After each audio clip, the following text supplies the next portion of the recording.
Handling smooth textures can be one of the most daunting things when it comes to drawing with ink. I'm going to explore several techniques that can at least help broach the topic. There are a lot of strategies to do this, and some of them are going to work much better if you have a material that is going to allow for gradients, moving from a dark to a light. However, we're going to start with the same place that we pretty much start everything on this channel, which is just working with black ink. And we're going to explore 4 different strategies. So let's go ahead and dive in. The first of these strategies is essentially using minimal to no texture. The goal here is just going to be constructing the cast shadows, and in some cases, the actual shadows on the object, and making sure that they are dark. This will allow for the object still to retain some of that three-dimensionality, but will essentially limit the texture on the object as much as possible so that it still appears to have a smooth surface. One of the biggest problems and difficulties that you're going to face when you try to make a texture appear to be smooth when you're drawing with ink is that so much of our normal habituated mark making adds to the physical texture of a thing. And when you're trying to depict smoothness, you're almost trying to depict an absence of texture. And so if you look at many of the drawings that I do for the sketchbook sessions, the podcast, things like that, I'll throw a piece or two on the screen right now, you'll notice that there is a profound amount of texture. And so obviously that has to be avoided if you're trying to do something where the material appears to be smooth.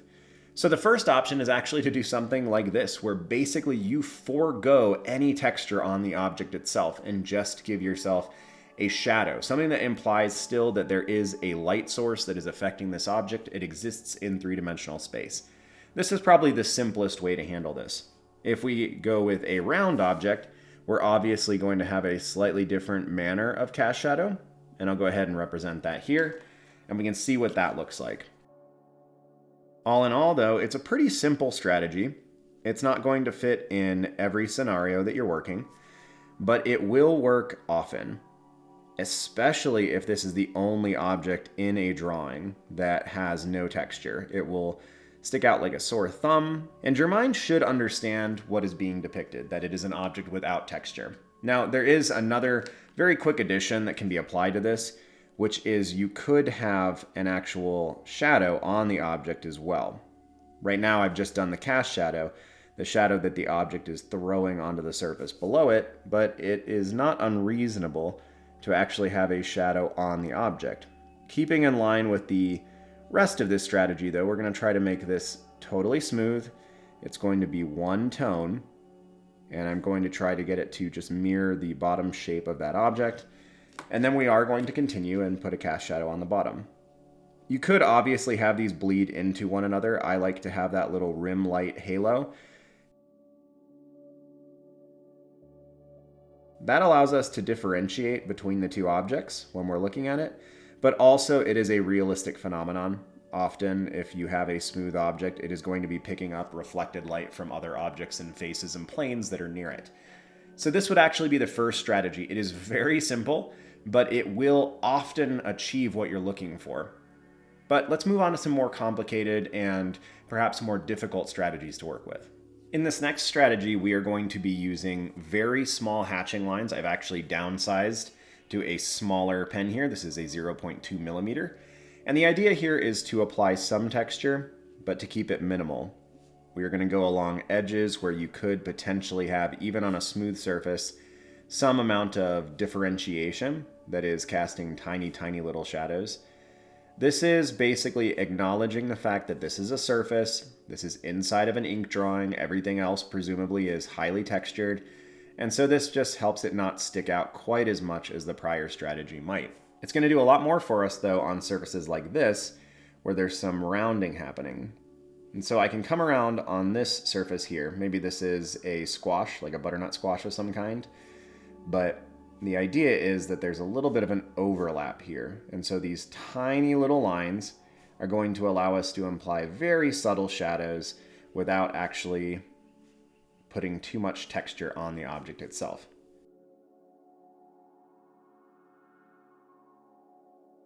I'm going to come down here and continue to do the same, but we are going to try to keep this very, very minimal. The idea is essentially What is the smallest amount of texture we can put on an object so that it feels three-dimensional without it feeling like the surface has any roughness to it? It should feel as if we run our hands on this object, it is going to feel incredibly smooth. You could, of course, throw some cast shadows underneath these objects, and that might help as well. But essentially, this is what that strategy is going to look like. It's going to be keeping the texture as minimal as possible while still allowing for some idea that there are little shadows being cast on the object, or it's throwing little shadows onto itself. So that would be the second strategy. The third strategy is going to apply a little bit of texture. However, it's going to be a texture that should still indicate that the surface is primarily smooth. And that's going to be using dots. This is often referred to as stippling, and it will create a very different texture than you would get if you used a lot of hatching marks. This does take a lot of time, but if you are assuming that this surface is smooth, then these marks are going to be only highly concentrated on the bottom where the shadow would be, and they're going to be reduced dynamically as you move up the object. Now, each of these dots could be something that is simply on that surface. They could also be small indents that are actually catching the light, and that's why they are shadowed like they are. But it could also be small indications that are still going to create a smooth effect. Mostly this is allowing you to try a different manner of covering in the blank space, other than using textures that have been applied elsewhere on the piece. Another strategy with this would actually be to really concentrate in. You could do the same thing that I did on this one here, and actually have an area on the bottom of this object that is a really deep, profound shadow, and that will help as well. And a smooth object doesn't necessarily need to be a simple object. You can have extraordinarily complex shapes that are still smooth. But the largest thing that you're going to run into, and the consistent point you're going to see with most of what I'm indicating here, is that smoothness is often indicated by the contrast between that texture and the other textures on that piece. Even if we were to come up here and add in an additional shadow shape, it won't necessarily make it feel less smooth. It still feels like it's a smooth shape, a smooth object. This is largely due to the fact that the shadow shapes are so simple. They're not fading, they're not a gradient. Though that would help if you could do that, but ink makes that rather difficult. What's that going to look like on a box of some kind? Quite a bit different. But again, the idea is essentially just differentiating that surface from other surfaces that you would see on that object, or in that piece. You will notice if you go through the entire drawing and did this stippling technique to where the entire surface of this box was this, it might not look like it's smooth any longer, but it might, especially if the dots are really small in comparison to the scale of what you're working with on that drawing. But that is our third strategy. Again, this is mostly going to differentiate via contrast, but it is a technique that can be employed and will lend itself toward communicating smoothness. This last one for today is going to be fairly simple, but it's going to require a very steady hand. And the idea is, if you think about a lot of the drawing that has happened on this channel, a lot of the drawings that you see elsewhere, when you have your hatching marks going in a singular direction, it's indicating the contour of that surface. If you differentiate these, like you might for a rock or stone surface, every one of the times that you change up which direction these lines are facing, you're indicating a plane shift. This is a plane, this is a plane, this is a plane, this is a plane, this is a plane, right? So every time this happens, you're indicating a plane shift. So if you did have an object where all of the lines went in exactly the same direction, you are potentially indicating that it has a texture to it, that it's not smooth, but mostly you're just indicating that that surface moves in one continual direction. So if we were working on an object like this, and we are very careful, and we apply these lines moving around the object the whole time, you can still achieve something that looks as if it is very smooth. This could actually be done with hatching as well, but you are going to have to be very, very careful to make sure every one of those marks is exactly in line with the others, and where they all end, is going to be incredibly important.